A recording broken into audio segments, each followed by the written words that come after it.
اس وقت کی سب سے بڑی خبر آپ کو بتا دیں، UN میں بھارت نے مضبوطی کے ساتھ اپنا پکش رکھا ہے اور پاکستان کو پھٹکار لگائی ہے اور صاف طور پر کہا ہے کہ POK میں اویدھ قبضہ ختم کرے پاکستان اگر تھپڑ پڑے گا، بھارت کا کوئی منسٹر کسی بھی فورم پر مودی سرکار کے دفاع میں اتنا اندھا ہو جائے گا کہ وہ یہ نہیں سوچے گا کہ وہ ایک نیوکلیئر ملک کے پاکستان جیسے نیوکلیئر ملک کے لیے اول پھول بک سکتا ہے، تو یہ اس کی غلطی ہے۔ کشمیری تو میرا خیال ہے نہ کھڑے نہ بیٹھے ہیں، وہ تو ان کی طرف دیکھ ہی نہیں رہے، اور جو کشمیر ہم نے رکھا ہوا ہے یا ہم نے جیسے کہ بھارت کے لوگ کہتے ہیں ہم نے قبضہ کر رکھا ہے، تو وہاں کے لوگ پروٹیسٹ کر رہے ہیں۔ اب سوال یہ ہے کہ پاکستان ایک عرصے سے دنیا کو یہ بتا رہا ہے کہ بھارت کشمیر میں ریاستی دہشت گردی کر رہا ہے، مگر دنیا نے کبھی بھارت کا ہاتھ نہیں روکا۔ 22 اکتوبر تک POJK یا جس کو یہ مقبوضہ کشمیر اور مقبوضہ گلگت بلتستان کہتے ہیں، مقبوضہ جموں کشمیر، اس کو خالی کر دیں۔ ہم اپنے اسی جو کنویں ہیں اس کے اندر مینڈک کی طرح بیٹھے ہوئے اور یہی پھدک پھدک کے سوچ رہے ہیں کہ بس کشمیر کا ایشو ہم اٹھا دیں، باقی کام اپنے آپ ہو جائے گا، اور اس کے بعد ہمیں جو ہے وہ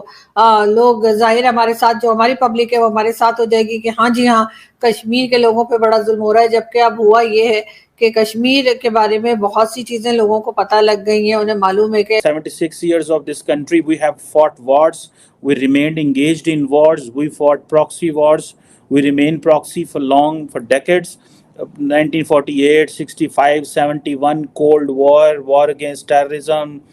Kargil، ہون پتہ نہیں کون کون سی جنگیں لڑ رہے ہیں، ہم تو وہ جنگیں بھی لڑ رہے ہیں جن کا پتہ ہی نہیں چل رہا کہ ہم لڑ بھی رہے ہیں، اتنی تو جنگیں ہم نے لڑ دی اور ہم ہمیشہ جو لیکن آپ کو نہیں لگتا کہ یہ جو دور ہے کہ کہتے ہیں نا چڑھتے سورج کو سلام، جو مضبوط معیشت کے حامل ملک ہیں دنیا اسی کے ساتھ چلتی ہے، تو بھارت کی نو ڈاؤٹ ایک بڑی منڈی ہے، جس طرح آپ بھی ابھی بتا رہی تھی، امریکہ کے بھی معاہدے ہیں، دوسرے مغربی ممالک کے بھی معاہدے ہیں، یورپ کے بھی معاہدے ہیں، تو کیا دنیا یہ افورڈ کر پائے گی بھارت کے ساتھ پابندیوں کو؟ صحیح۔ آج نگران وزیر اعظم انوار الحق کاکڑ صاحب نے بھی اقوام متحدہ کی جنرل اسمبلی سے خطاب کرتے ہوئے پاکستان میں جو دہشت گردی کی کارروائیاں ہو رہی ہیں اس پر بھی دنیا کی توجہ دلائی کہ پاکستان میں جو حملے ہو رہے ہیں افغانستان سے، اس میں TTP ملوث ہے، اس میں داعش ملوث ہے، ایسے فورم پہ آواز اٹھانا، دنیا تو خود افغانستان کو، وہاں کی حکومت کو، طالبان کو ریکگنائز کرنے کو تیار نہیں ہے، تو کیا اس سے فرق پڑے گا جو پرائم منسٹر وہاں بات؟ دیکھیں یہ بہت فرق پڑے گا، کیونکہ ظاہر ہے جب آپ 20 سال امریکہ، نیٹو، تمام ممالک جو ہیں اس خطے میں آ کے ایک بین الاقوامی جنگ لڑتے رہے ہیں دہشت گردی کے خلاف، تو کچھ تو ذمہ داری ان کے پاس ہے کہ اس خطے کو جو ہے اتنا اس طرح نہ چھوڑ کے جائیں، اور یہ ایک بنیادی شرط تھی اس خطے کی بھی، تمام علاقائی طاقتوں کی بھی، اور پھر جو اخوان طالبان ہیں ان کے اندر بھی، ان کے ساتھ بھی جو شرط رکھی گئی تھی وہ یہی تھی کہ اخوان سرزمین آئندہ مستقبل میں نہ تو بین الاقوامی دہشت گردی کا سبب بنے گی اور نہ ہی علاقائی دہشت گردی کا سبب بنے گی، اور اگر بنتی ہے تو پھر ظاہر ہے پھر ہندوستان کے ساتھ ساتھ افغانستان کی حکومت بھی ذمہ داری اٹھائے گی ان تمام بین الاقوامی دہشت گردی کی جتنی بھی کارروائیاں ہیں۔ اور پھر اس سے بھی بڑھ کے ہمیں یہ بات نہیں بھولنی چاہیے کہ جو 20 سال کی جنگ لڑی، جو تقریباً $3 ٹریلین کی جنگ تھی، اور اتنے سارے جو ہتھیار وہاں چھوڑے گئے، اتنے ایک طرح سے آپ کہہ سکتے ہیں اس خطے کو جو ہے 10 سال پیچھے یا 20 سال پیچھے جو ہے چھوڑ کے چلے گی دنیا، تو اس کی ذمہ داری، اور یہ ذمہ داری جو ہے یہ UN سیکورٹی کاؤنسل ریزولوشن 1373 اور 1267 کے تحت بہت واضح ہے۔ مفتی کو تو میں کہتا ہوں نا، محبوبہ مفتی کو تو میں کہتا ہوں کہ یہ ہائیبرڈ پاکستانی ہے، جیسے ہائیبرڈ ٹیررسٹ ہوتے ہیں نا، یہ ہائیبرڈ پاکستانی۔ دوسری بات جو آپ کی ہے کہ یہ ہمیں قبول کریں نہ کریں، انہوں نے تو ہمیں ویسے بھی کبھی قبول نہیں کیا، اور نہ ہم ان کی کوئی جو ہے وہ سیاسی حیثیت کو مانتے ہیں۔ یہ تو کانگریس کے دور میں پراپ اپ کی گئی فیملیز ہیں کشمیر میں سہولت کاری کے لیے، ان کا کوئی لینا دینا نہیں ہے کشمیر کے ساتھ۔ اب جو جموں کا ہے مسئلہ، وہ میں آپ کو بتا دوں کہ جموں میں اکثریت ہندوؤں کی ہے۔ اگر ہم آزادی کے بعد جموں کشمیر کے ساتھ جڑتے ہیں تو یہ جو POJK کا علاقہ ہے، بھمبر اور یہ میرپور وغیرہ، یہ جموں میں کے ساتھ جڑے گا، یہ مظفر آباد کشمیر کے ساتھ جڑے گا، لیکن ہم لوگ جو ہے جموں کے ساتھ جڑے گا۔ وہاں پہ یہ میں نے سنی ہے بات وہ کہتے ہیں کہ پھر پہلے ہی ہم پوری ریاست میں ہماری جو ہے وہ مائنورٹی ہیں ہم، اگر جموں کے ساتھ پی او جے کے جڑ جائے گا تو پھر جموں میں بھی ہم مائنورٹی میں نہ کہیں بدل جائے، کیونکہ 40 لاکھ مسلمان آ جائے گا اور یہاں پہ. تو یہ میں اس کو ایڈریس کرنا چاہتا ہوں کہ دیکھیں بات یہ ہے کہ ہم لوگ جو ہے ہمارے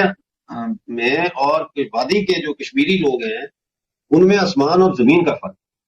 ہم کشمیر تو تقسیم نہیں ہوا، کشمیر کی وادی پہ تو کسی کا قبضہ نہیں ہے، وہ تو انٹیکٹ ہے. تقسیم تو جموں ہوا، خنجر تو ہمارے دھرتی پہ چلا. لہذا ہم نے جو پاکستان کی 75 سال کی غلامی برداشت کیا، تو ایک تو یہ کہ ہم اسلام کو ایک بائنڈنگ یا بانڈنگ فورس کے طور پر تسلیم نہیں کرتے، کیونکہ ہمیں کلمے کے رشتے کے نام پر 70 سال جو ہے وہ ہمارے وسائل لوٹے گئے، ہمارے انسانی حقوق کی پامالی کی گئی، ہمارے جو سیاسی حقوق ہیں ان کو سلب کیا گیا. لہذا ہمیں مارنے والا، ہمارے اوپر ظلم کرنے والا، پہلی بات تو یہ کہ ہندو نہیں ہے، وہ مسلمان ہی ہے. دوسری بات یہ ہے کہ جب سے بنگلہ دیش بنا ہے، پاکستان کی جو محکوم قومیں ہیں ان میں یہ حوصلہ پیدا ہوا اس کے بعد کہ آزادی پاکستان سے ممکن ہے، اور پاکستان سے آزادی مانگنے والے بنیادی طور پر محمد علی جناح کے دو قومی نظریہ یا ٹو نیشن تھیوری جو ہے اس سے وہ باغی ہیں، اس کو وہ مانتے نہیں ہیں. لہذا بنیادی طور پر یہ سیکولر ہے. ٹی ٹی پی کو چھوڑ دیں، بلوچ جتنی بھی اس وقت جنگ لڑ رہے ہیں وہ سب سیکولر تنظیمیں، لبرل پروگریسو پڑھے لکھے لوگ وہ تنظیمیں چلا رہے ہیں. Like wise in Pakistani occupied Jammu Kashmir most of the movements even کے جو خود مختاری اور آزادی کی بات کرتے ہیں وہ سیکولر اور پڑھے لکھے ہیں. یہ جو مجاہدین کی شکل میں، حزب کی شکل میں، لشکر وغیرہ کی شکل میں جو آپ دیکھتے ہیں یہ پراکسیز ہیں، یہ گراؤنڈ ریالٹی کو ریپرزینٹ نہیں کرتی. گراؤنڈ ریالٹی کو ریپرزینٹ کرتا ہے وہ ایکسپیرینس جس سے ہم گزرے ہیں اور جس سے گزر کے جو ہم بنے ہیں. لہذا میں سمجھتا ہوں کہ ہمارے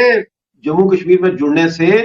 یہ عبداللہ اور مفتیز کی طاقت اور کمزور ہوگی، کیونکہ پاکستانی قبضے والے جموں کشمیر کے لوگ بالکل پسند نہیں کرتے محبوبہ مفتی اور فاروق عبداللہ کو. انہوں نے آج تک ایک لفظ ہماری حمایت میں نہیں بولا. ہم مرتے رہے، بھوکے مرتے رہے، پھانسیاں چڑھتے رہے، ہم جو ہے وہ اغوا ہوتے رہے، اسیسینیٹ ہوتے رہے، انہوں نے کبھی کوئی بات نہیں کی. لہذا یہ جموں سے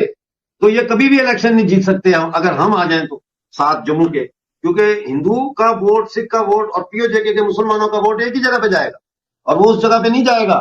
جو منافقین ہیں یا جو اس طرح کے لوگ ہیں جس طرح کے محبوبہ مفتی ہیں. تو ہم بیسیکلی ہمارا جو انٹیگریشن ہوگا وہ جموں کے اندر ہندو جو رہتے ہیں ان کو اور زیادہ اسٹرینتھن کرے گا وہاں.